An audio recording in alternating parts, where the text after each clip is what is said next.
New year, new visa program leading to PR. Surely, yes, the Canadian government is starting in 2025 a new immigration program that is called Canadian Rural Immigration Pathway, and this is a permanent residence program.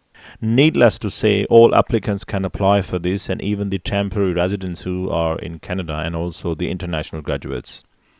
To qualify for this program, the applicants must fulfill the criteria based on their education, a concrete job offer, work experience, language proficiency, proof of funds, and their intent to reside in the rural communities.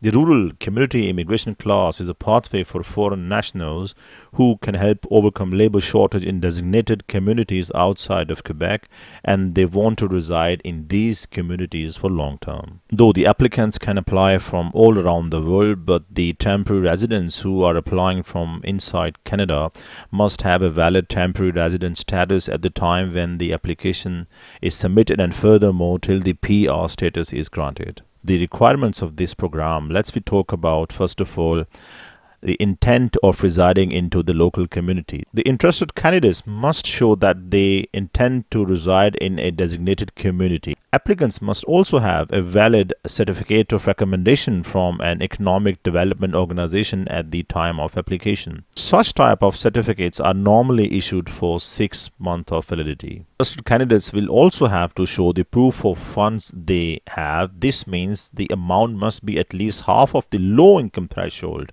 for rural areas outside major cities, according to the published annually statistics in Canada. The funds requirement should also meet the criteria for the family members, including in the visa application, and this should be shown minimum for 1 year of time period. The people who are already working in Canada or in temporary resident status will not have to prove this requirement. Applicants must also show that they have specific type of requirement for the educational credential. This means they must have obtained a secondary school diploma or higher level of credential, and if the qualification was achieved in Canada, they need to submit a copy of the Canadian credential. Furthermore, if their qualification has been achieved outside Canada, they also must submit a copy of foreign secondary school education credential along with the equivalency assessment that is less than 5 years old at the time when they apply for the PR visa. The language proficiency has been set according to the tier category.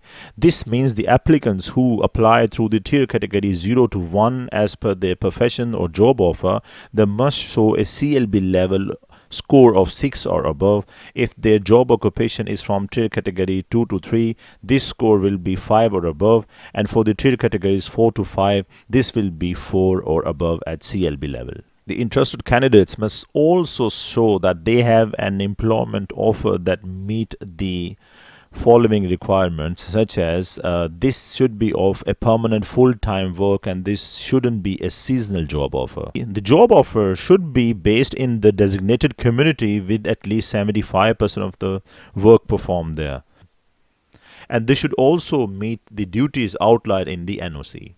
Furthermore, this should also be proven that the job offer is for a job in which the candidate has recent work experience, unless the candidate qualifies for an exception such as being a nurse or an eligible international graduate. The employer must be a designated employer, which means the employer is approved by the Economic Development Organization. The candidates must also show that they have had relevant work experience and they have worked at least 1 year of continuous full-time in an occupation listed under the NOC. The work experience must also be within 3 years of applying for permanent residence. It should involve performing the key tasks and main duties described in the NOC. The work, if it has been done in Canada, the applicant must also have the paperwork authorization and temporary resident status. Further, the work experience required is dependent on the offer of employment, such as tier category of genuine offer of employment 0, then it should be from 0, 1, 2 or 3 from the work experience in the occupation in tier category. For example, for tier category of genuine offer employment 1,